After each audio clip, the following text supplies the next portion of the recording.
Steve, what's going on, dude? It's Alex. How are you, man? I'm good. How are you doing? I'm good. Busy in Dayton, Ohio. Just finished doing TV press. Oh, you're in Dayton right now? Yeah, I'm in Dayton, Ohio, working the weekend. Okay.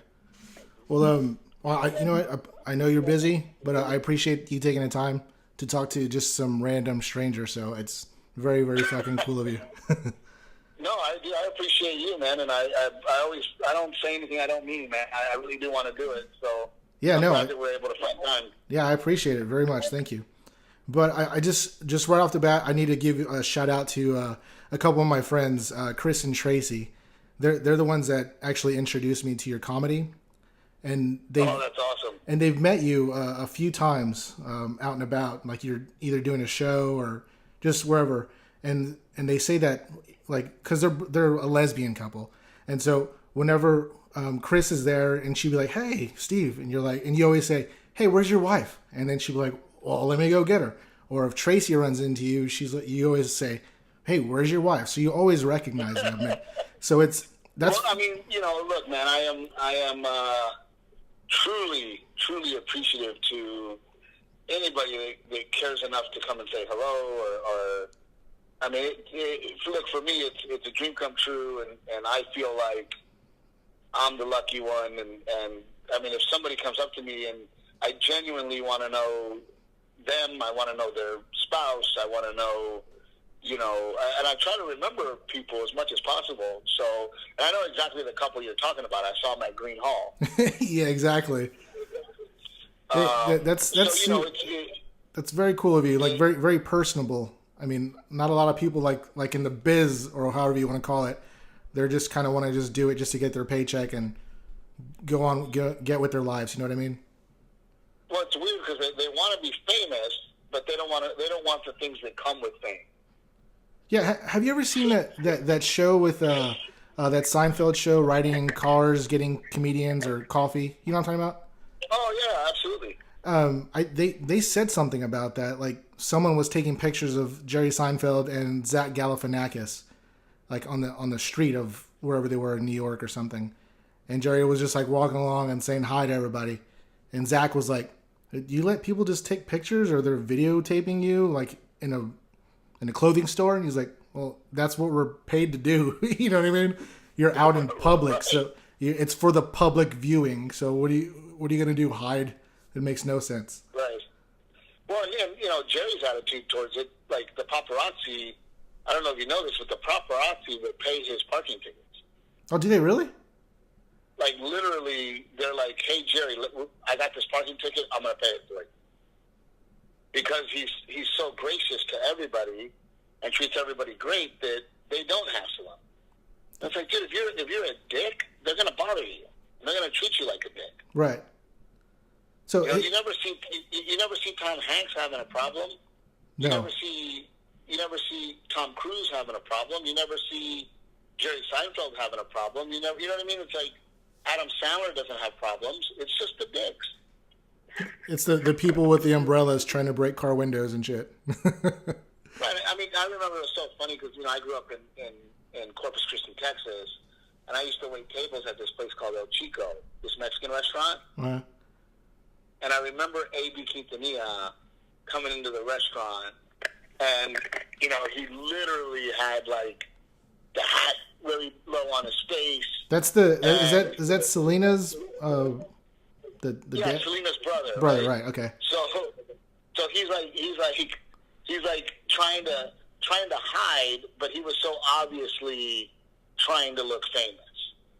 Yeah, no one just does that randomly. No one's Mr. Robot Right. kind of. And it's like, dude, if you would have walked in here and not acted that way, nobody would have recognized you.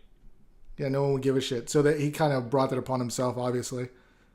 But Right, and then you have a tattoo of Selena on your forearm, and you know what I mean? Like you're trying to be famous. well, even then, I mean, I understand that people like that are, in the status, like people always in the public viewing.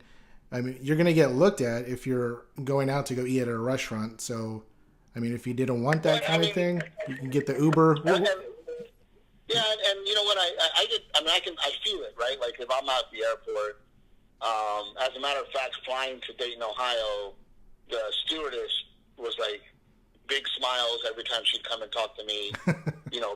Big smiles every time she'd give me something. And then I knew it. I was like, oh, she's a fan. Like I just know she is.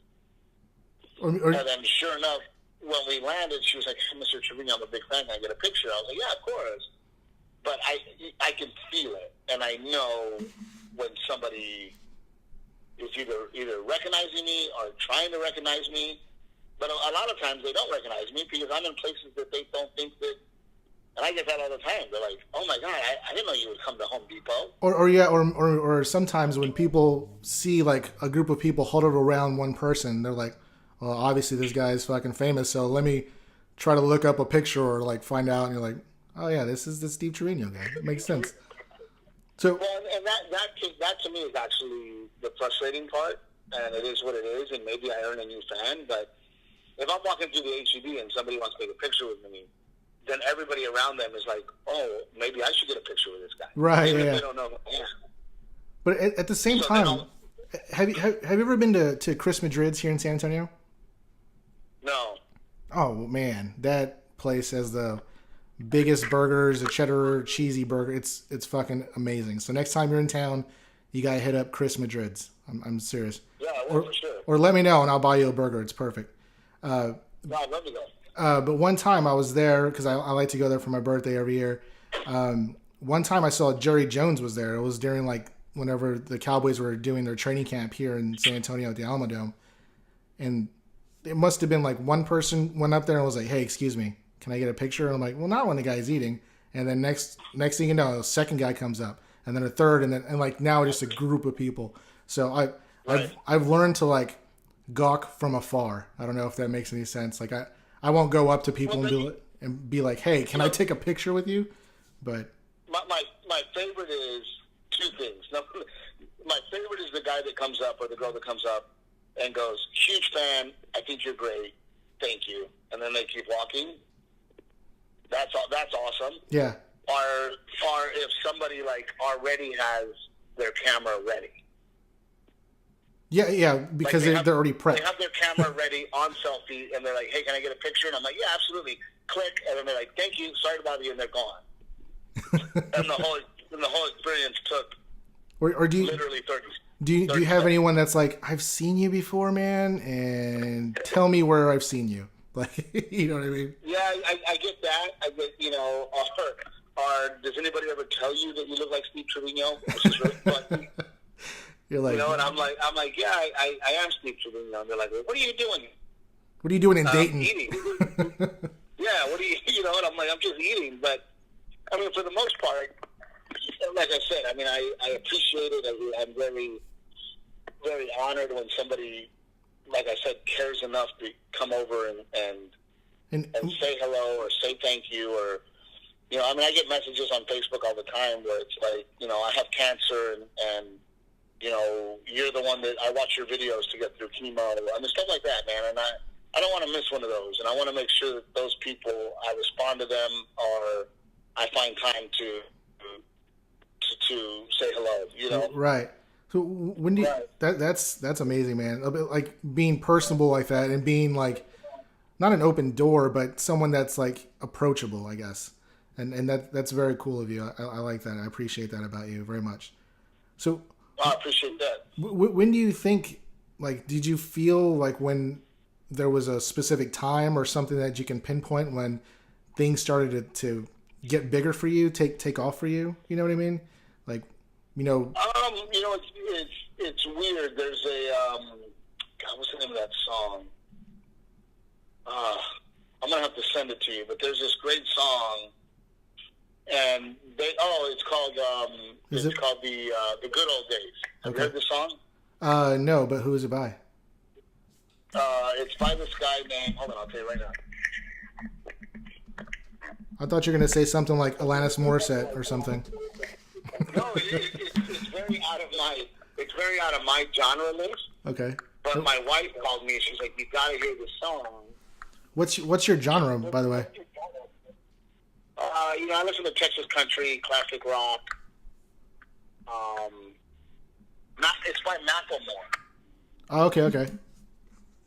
But this guy Macklemore, and the song's brilliant. It's like the good old days, and regarding that question, he talks about, like, the first verse is him, like, he's like, all I wanted to do is, I was struggling in the van, figure it out, selling merchandise, and then I wish somebody would have told me that the good old days were going to be the good old days. And then halfway through it, he's like, well, maybe I'm still young. Maybe I'm in it right now, and I'm not enjoying the moment. I'm looking back at the journey. And for me, it's just been a very gradual journey for me specifically. I mean, other comedians, they move to LA, and then 5 years later they have a TV show, and that's just their path. And then now they're just rich and famous. You know what I mean? Yeah. And for me, it was just a gradual. It's still gradual. So I don't think I am famous. I don't think that I'm successful.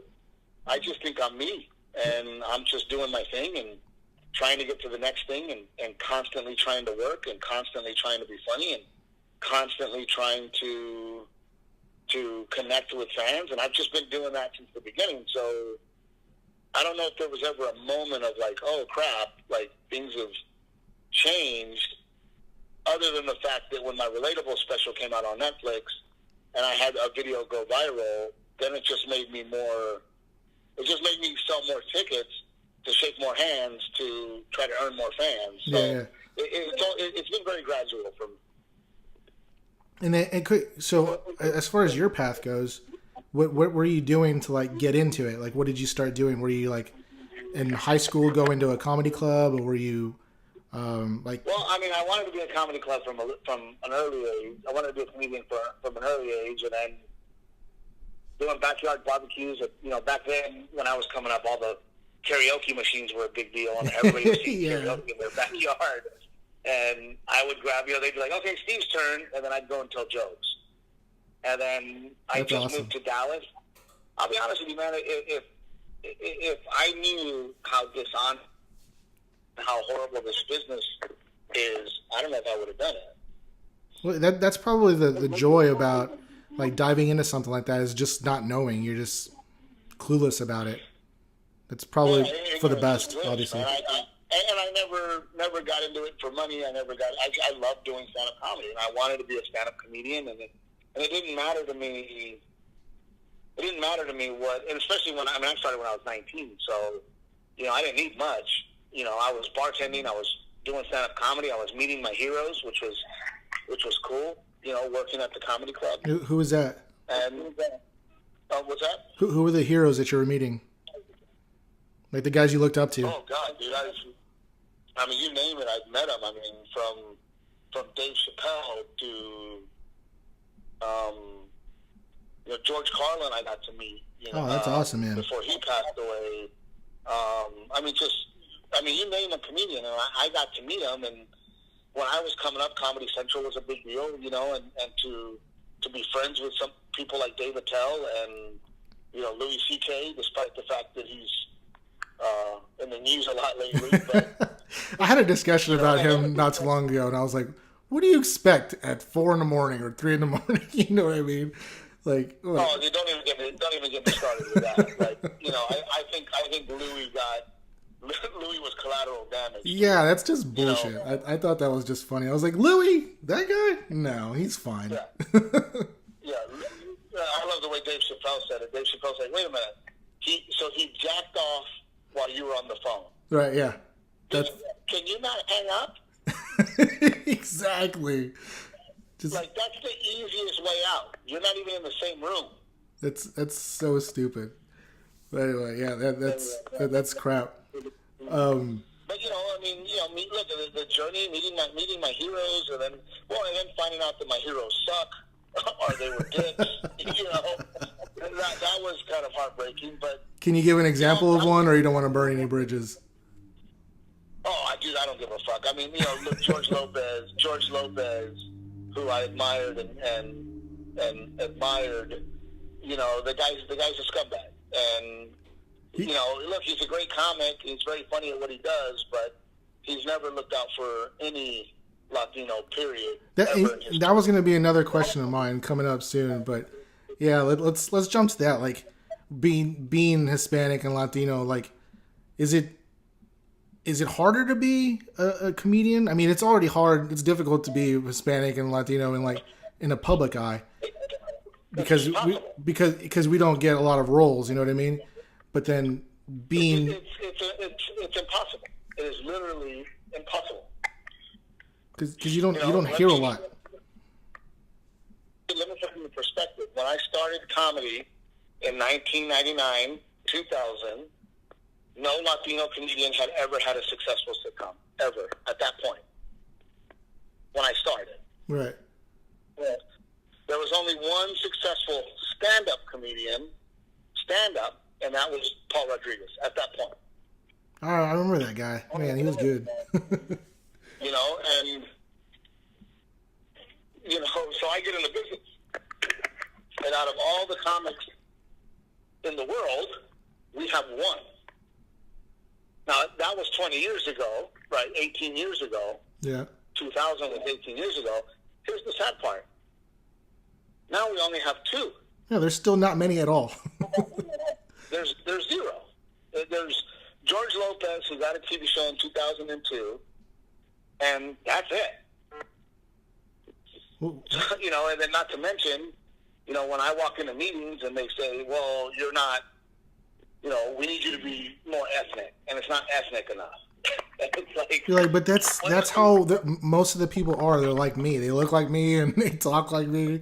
We have the same growing up, stories and shit like that. So that's so weird to me how so heavily populated with Hispanics and Latinos, and we still can't get a break. You know what I mean?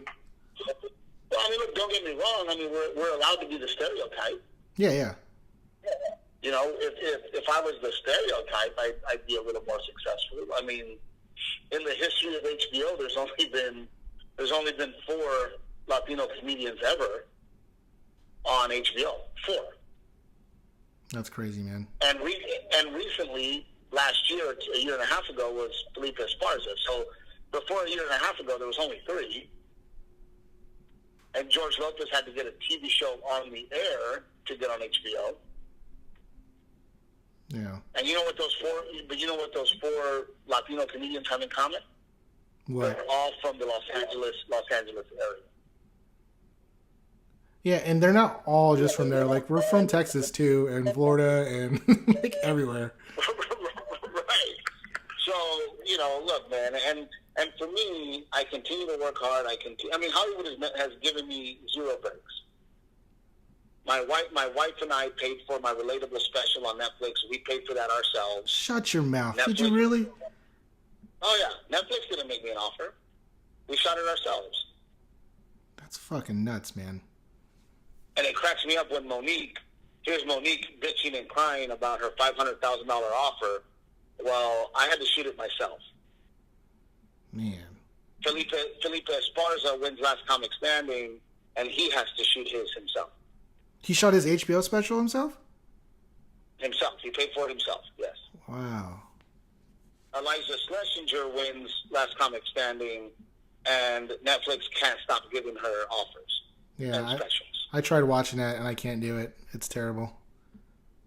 And it's not that they're not funny or not talented. It's just, let's be honest. I mean, Eliza Schlesinger wins Last Comic Standing, and it's every opportunity in the book. Felipe Esparza wins Last Comic Standing, and he's paying for his own special. That's nuts, man. So something is truly wrong. So how did that work for your? Because you just shot another special for Netflix, correct? Did you have to? Yep. I don't want to. Not for Netflix. I shot it myself again. I paid for it myself. Are you serious? So again. Yep.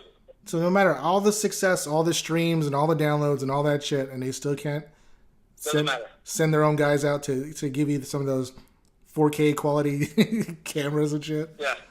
Wow. 580,000 Facebook followers, 30,000 Instagram followers, over 100 million views on my videos of my stand-up, and I have to shoot it myself again. Man, that is just...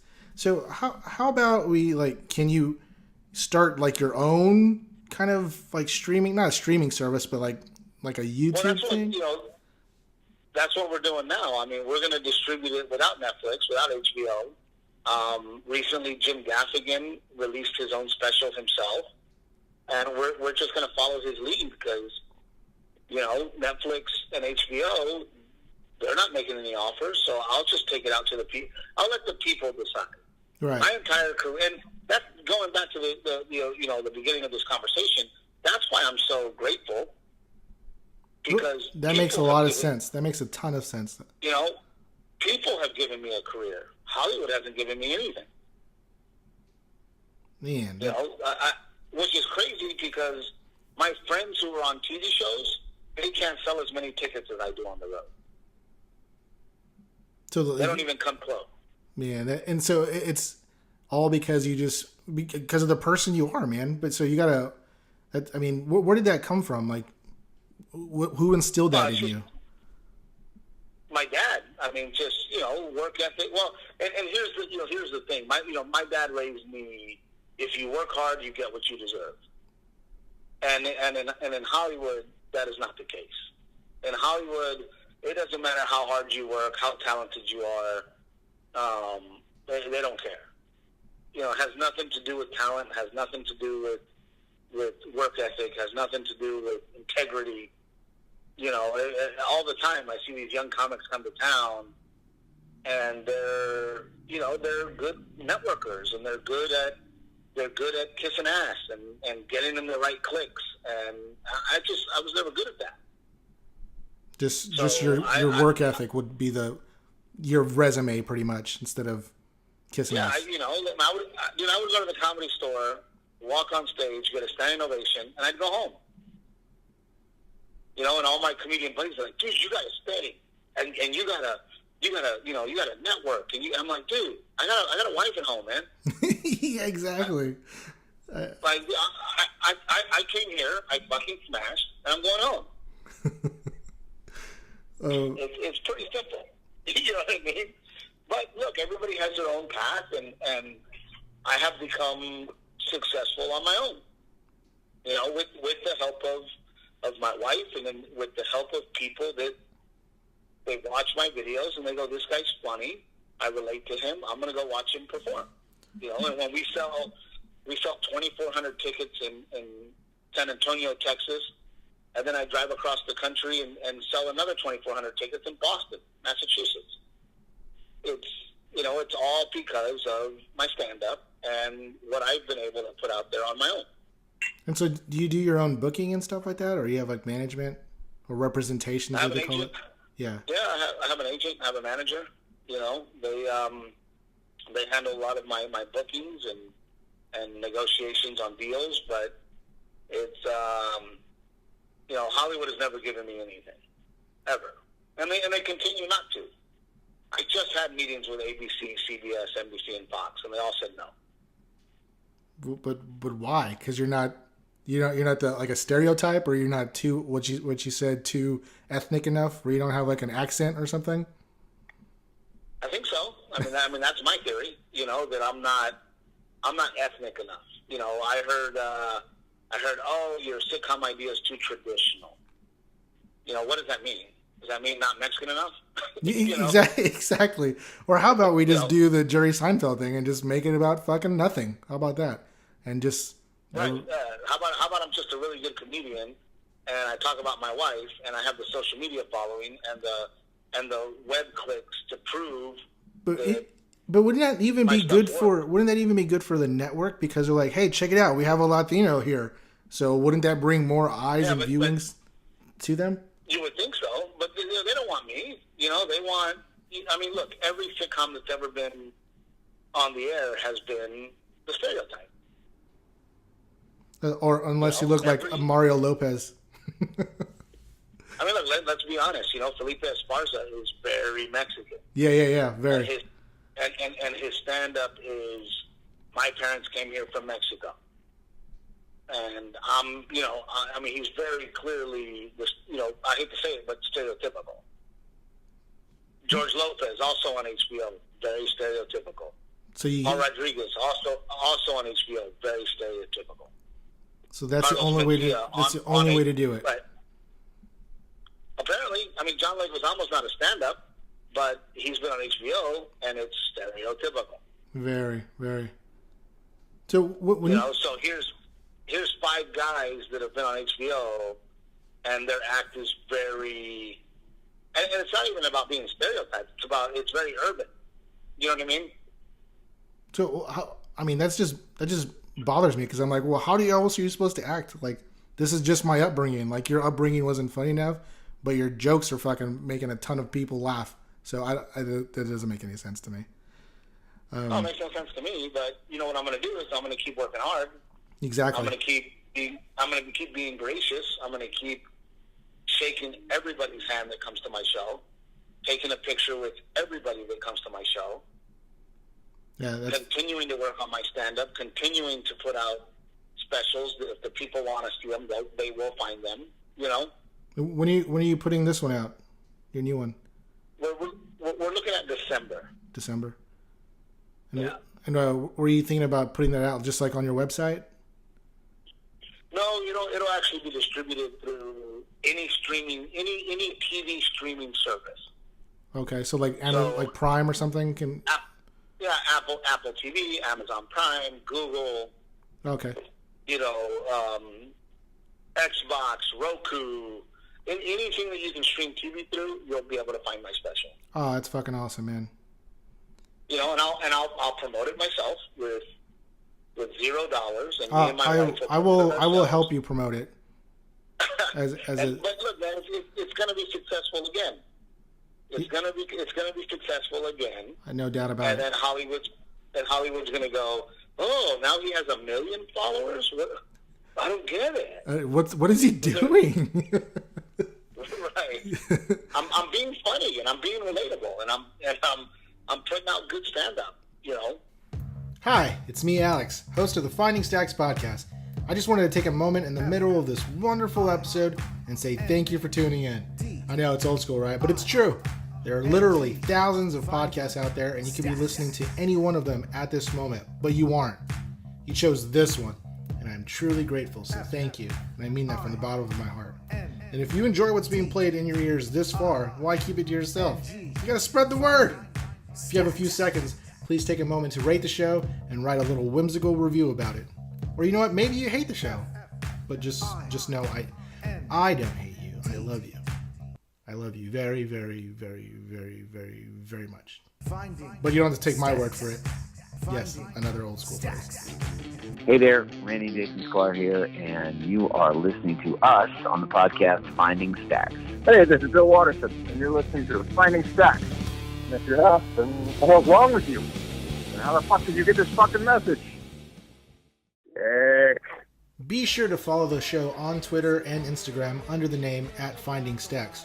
Or if you really want to get saucy, email me any sorts of complaints, concerns, praises, rants, what have yous, to findingstacks@gmail.com. And for additional content, you can visit www.findingstacks.com. Now go on, enjoy the show.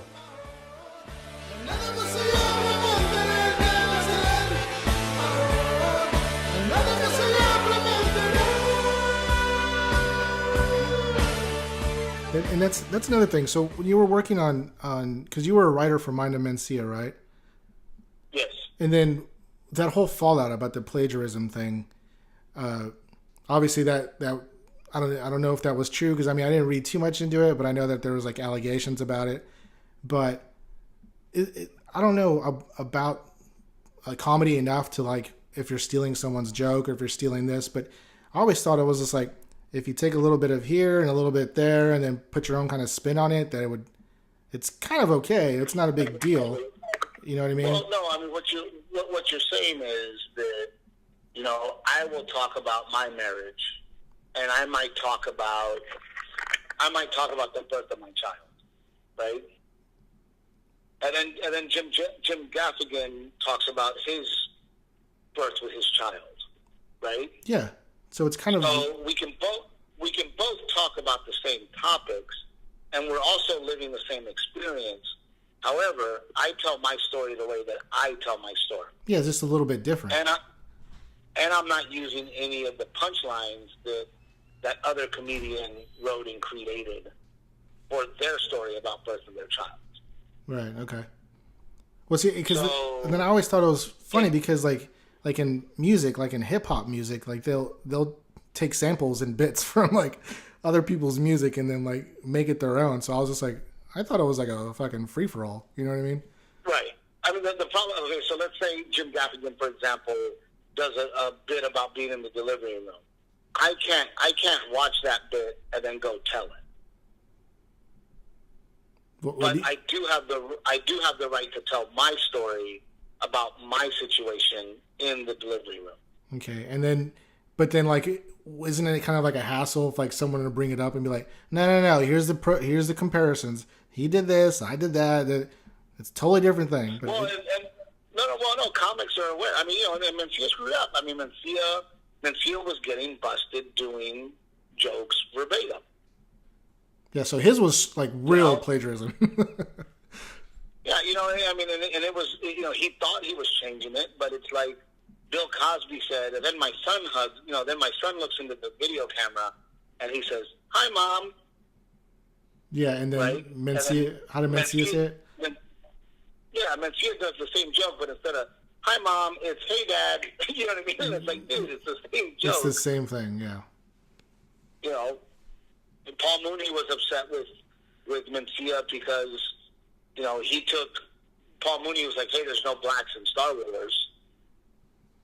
And then all of a sudden Mencia's doing, "There's no Mexicans in Star Wars." Same joke, but he inserted Mexicans versus blacks. You know what I mean? Yeah, but that is also true.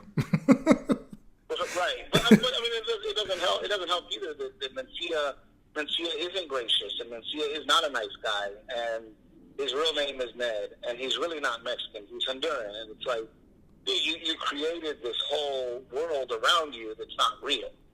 Oh, like that one comedian dude that said he was at the 9/11. Right. What's that guy say? I forgot his name. But anyway. Yeah. So. But, you know, I mean, look, man, I love what I do, and I'm going to continue to do it, and I'm going to continue to succeed, and I will continue to pay the bills doing stand-up comedy. There's nobody saying no. I just have to find another way. Exactly, yeah. They're kind of saying no. They're just saying no at this time, basically. They're saying no. You're not going to go through our channels, right? You're not going to go through the conventional route of Hollywood. All right. Well, I'll do it on my own. So you're still doing it. So it's just not their way. I get it. Right. So because you tell a lot of jokes about your wife, or you talk shit about your wife, and I think that's like crazy. Like I watched this special with my wife, and she's like looks at me and she's like, "Do you say stuff like that? Do you do things like that?" I'm like, "No." Right. You know what I mean? I feel it and I see it. Well, but I think I take a very psychological look at marriage. It's deeper than just jokes, in my opinion. You know, it's almost therapeutic, right? Like it's, you know, there's a line that I do right now where my wife goes, "I'm sorry," and I go, "No, you're not sorry, because sorry people change." Right. Right? And that's a really funny thing to say, but also psychologically, you're like, it's also true.